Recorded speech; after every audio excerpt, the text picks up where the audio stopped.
उत्तर प्रदेश में 2022 की शुरुआत में विधानसभा का चुनाव होना है, लेकिन राजनीतिक दलों ने अभी से ही अपनी तैयारियां शुरू कर दी है। एआईएमआईएम चीफ असदुद्दीन ओवैसी पहले ही साफ कर चुके हैं कि इस बार उनकी पार्टी यूपी विधानसभा का चुनाव लड़ेंगे।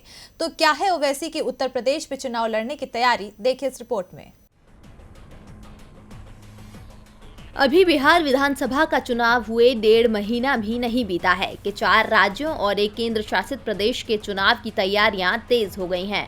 उप मुख्य चुनाव आयुक्त पश्चिम बंगाल के दौरे पर पहुंच गए हैं, जहां वो चुनावों की तैयारियों का जायजा लेंगे। जिन राज्यों में चुनाव होने हैं उसमें पश्चिम बंगाल के अलावा तमिलनाडु, केरल, असम शामिल हैं।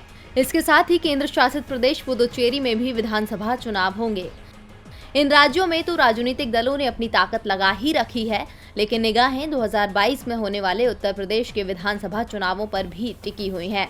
यूपी से लोकसभा के सबसे ज्यादा 80 सांसद चुने जाते हैं। कहा जाता है कि दिल्ली की सत्ता का रास्ता यूपी होते हुए ही जाता है, इसीलिए इस राज्य पर कब्जा सबसे ज्यादा जरूरी माना जाता है। यूपी विधानसभा चुनाव के लिए लगभग 1 साल बचा हुआ है, जिसके लिए अभी से ही पार्टियों ने अपनी रणनीति तैयार करना शुरू कर दी है। बिहार विधानसभा में एआईएमआईएम ने 5 सीटों पर जीत दर्ज की थी। हैदराबाद निगम चुनावों में भी ओवैसी की पार्टी ने शानदार जीत हासिल की और किंग मेकर बनकर उभरी, जिसके बाद से असदुद्दीन ओवैसी के हौसले बुलंद हैं और पार्टी अब राष्ट्रीय स्तर पर अपना जनाधार कायम करने की जुगत में है। इसी के चलते एआईएमआईएम चीफ असदुद्दीन ओवैसी ने अब पश्चिम बंगाल और तमिलनाडु के अलावा उत्तर प्रदेश में भी विधानसभा चुनाव लड़ने का मन बना लिया है। इसके लिए उन्होंने अपनी रणनीति बनानी शुरू कर दी है और इसी के चलते बुधवार को ओवैसी की लखनऊ में सुहेलदेव भारतीय समाज पार्टी प्रमुख ओम प्रकाश राजभर से मुलाकात हुई। शिवपाल यादव से भी ओवैसी जल्दी मुलाकात कर सकते हैं।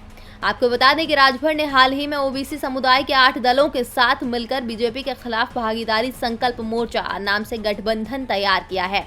इस मोर्चा में ओम प्रकाश राजभर की सुहेलदेव भारतीय समाज पार्टी, बाबू सिंह कुशवाहा की अधिकार पार्टी, कृष्णा पटेल की अपना दल, प्रेमचंद प्रजापति की भारतीय वंचित समाज पार्टी, अनिल चौहान की जनता क्रांति पार्टी और बाबूराम पाल की राष्ट्र उदय पार्टी शामिल है। और ओवैसी की इस मुलाकात के बाद ऐसे कयास लगाए जा रहे हैं कि एआईएमआईएम भी राजभर के इस गठबंधन का अहम हिस्सा बन सकते हैं, जिससे प्रदेश की राजनीतिक हलचल बढ़ गई है।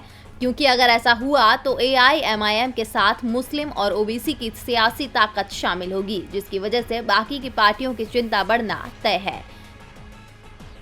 डीबी लाइव की रिपोर्ट।